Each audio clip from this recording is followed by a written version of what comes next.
Hello, my dear friends. Happy New Year to all of you. And yeah, so a few days ago, I started with a question and answer. I posted up in a Facebook status.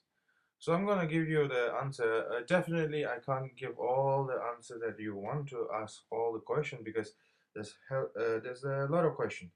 So on the top of that, I took this video when I was going for bicycle in Paris. So you can enjoy the view at the same time you can listen to my answer. So, because looking at my face every time, every day, every picture is a little bit boring. So I came up with this idea. I took the picture with a GoPro. So enjoy the view in Paris and I'll give you the answer at the same time. Okay, so the question is that what is the meaning of main practice? Is a Chinese name, so I do not know how to pronounce. So, what is the meaning of main practice? How can we choose to decide what kind of a practice we could and should do? Well, first of all, I think the most important part is that uh, when we say the main practice, just because that it seems important doesn't mean that it is a main practice. You know that in this 21st century we have so many information through internet, so many information from different teachers. But I think reading a history, as I mentioned before, in with a lot of people, I said that when you said that you have to practice something, something main practice, it does not have to start with like oh yeah, this is my main practice and this is my main practice. It doesn't start like that. First you practice through visualization. First you start with the full foundation preliminary practice, and then after experimenting with all the different kind of visualization practice, then you will understand what kind of a practice that you should continue. And also you should ask a question to your main teacher, and then according to his advice or her advice, then you have to continue with your own path, with your own life. And I think that is important.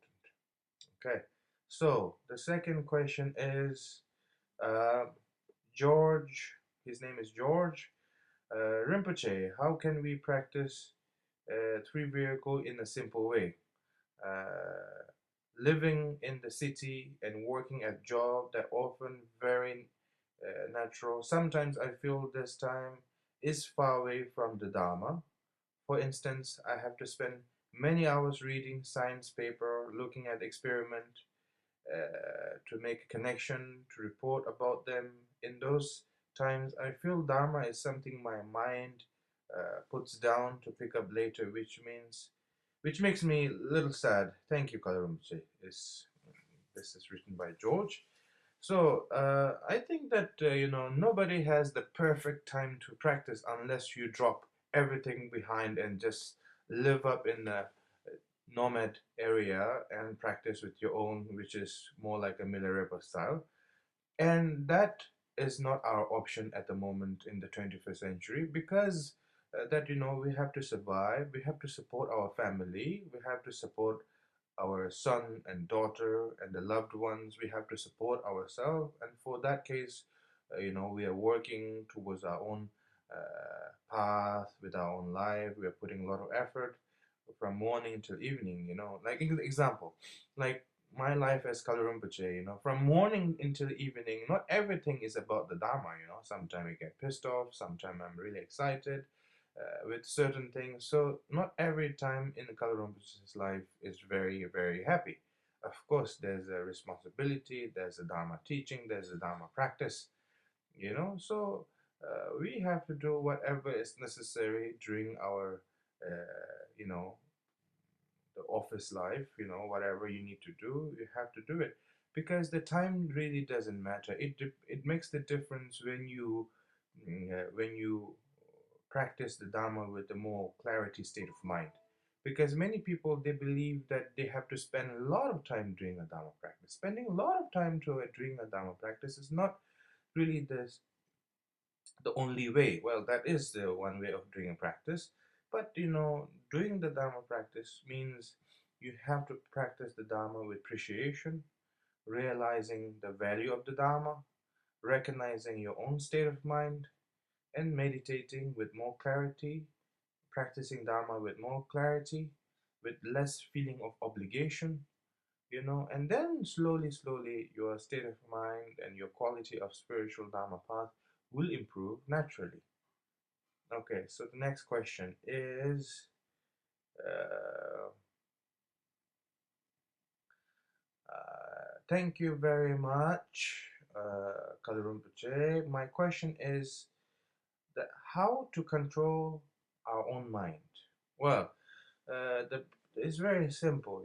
Nobody can control our mind. We cannot control our own mind without some kind of a spiritual Dharma practice. So, why we are practicing Dharma? Not because we want to see the Buddha, not because that we want to become like a Buddha. We are practicing, we are practicing the Dharma. We are practicing ourselves with the truth based on the Buddha's teaching, so that we can find a clarity in mind, so that we can benefit others with love and respect. And I think that, controlling our mind is not really an easy option. First we have to bring some quality in mind. We have to put effort in our practice. And then after a while, when you practice step by step, and when you realize the reality through your wisdom, through your practice, and when you realize the truth, the real cause of the suffering, then naturally, with your wisdom, you will be uh, able to adjust with your own mind. Then, of course, everything will be fine. Well, not the best answer from my point of view. Ah, okay. So, when you realize that you have committed negative action, uh, how to purify, how to, when you realize that you have committed negative action, aside from the feeling intense remorse, is there anything more that we can do on the spot to purify our action? Well, nobody can, actually we cannot purify uh, our action on the spot immediately without some spiritual Dharma quality. That's why we need the Dharma practice, because many people, we think that, oh, we need a Dharma practice to bring the ultimate happiness. We focus very much into that, oh yeah, I want to become enlightenment, I want to become Bodhisattva, I want to benefit all sentient beings. But we have to recognize that that our effort has to start from the very beginning. We have to start with something very basic. So and then the next question is that, Rinpoche, in the Shangpa path, what is the most common Guru Yoga practice? And my answer to that, Scott missed. That's the person who's asking the question. And answer to you and to everyone is that we the problem is that we often ask ourselves that our teach some of our instructor, the Dharma instructor, always tells us that oh yeah, you need to have a devotion, you need to have a devotion, you need to have a devotion. But we have to realize that that is the first step of our own mistake. When you have a feeling of obligation to have a devotion if you want to practice Dharma. And that is the first problem, because you cannot have a devotion just by doing a Guru Yoga practice. First, you have to study the history of all the great different teachers. You have to be inspired by them. You have to be motivated by them. And then after a while, when you practice your Dharma with the meditation, with the visualization, then after that, the true devotion will come to you from your heart, naturally, openly, with your wisdom. And that is our Guru Yoga practice, because you cannot just pray and increase our devotion, because that is our problem. We always push ourselves into something that we are not ready of. So that's why being aware of our own spiritual path and taking our own time according to our Dharma instructor. So it's really important to take it slow and practice Dharma study the history of all the great different teachers, and then finally, once you'll be motivated and touched by the example, and then the true meaning of devotion will be there naturally. So that is our Guru Yoga practice. That's what I think. And then the next person is that Rosemary. Rosemary, she is asking a question. Dear Rinpoche, I request that you explain Samaya. Thank you for your kindness. So it's asking about the Samaya. So basically, the Samaya is a commitment. It's not really a dangerous commitment at all. Actually, you're just making a promise that you will make your own improvement towards your own Dharma practice and towards your own teacher and towards your own self, that you'll be more aware of your own action. So that's it. Samaya is not a law. That's the problem. Many people, they view the Samaya as a kind of a law, kind of a law that you should not break. You are free to break any law as you want in Buddhism, because you have a life by yourself. You have to live your life by yourself, so nobody can judge you. Even Buddha cannot judge you. You have a free to live your life, do whatever you want. But if you want to be careful with your actions towards your Dharma practice, if you really want to improve, you have to be careful. And to be careful, we are just taking a promise. As simple as that. It's not a law. So feel free to take any Samaya as you want, but make sure you're careful with your own footstep. So, and then the last question, Shemo Tibetan Westlife. I do meditation sometimes, and my friends laugh at me, and when I share with them, so should I continue la? Does not practicing of the Dharma and meditation come from between the modernization and civilization?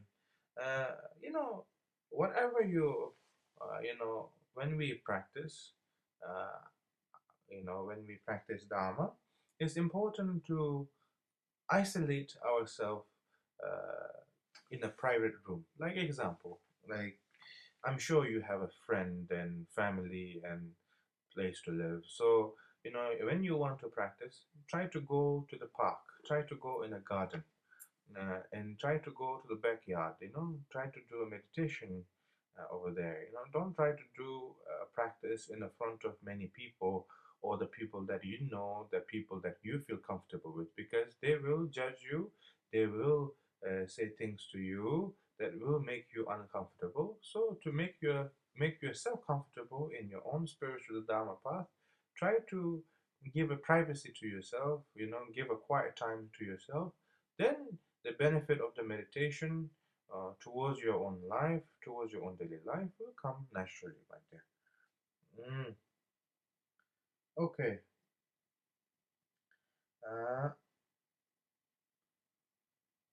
So that's it, my dear friends. And okay, there's one last question. Many people ask question on how to come to Buddhism. There is no such path as how to come to Buddhism, my dear. And that person is Kath Diaville. That's her name. So, when you just approach towards Buddhism, you're free to approach, you're free to study anything you like towards the Buddhism, you're free to read books, anything you like. But when you start to practice, then that's the different chapter. But,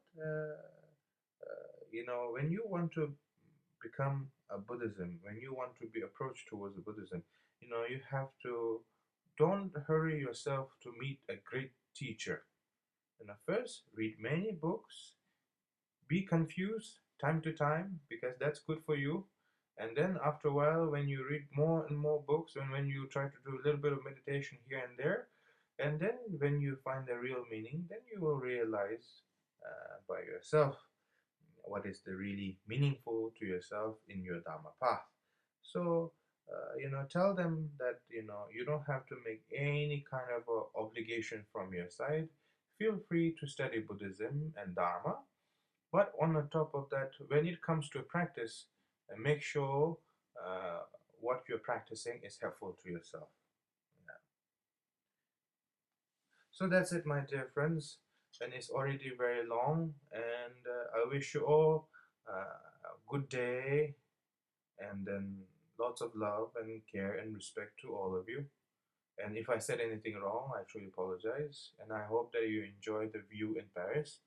And this is nearby Châtelet. And yeah, so it was a very sunny day. So I hope you enjoy the weather also. So maybe in the future I will post similar video like this so you can enjoy the view and listen to my voice. And yeah, thank you very much from your Kalu Rimpoché. Bye bye.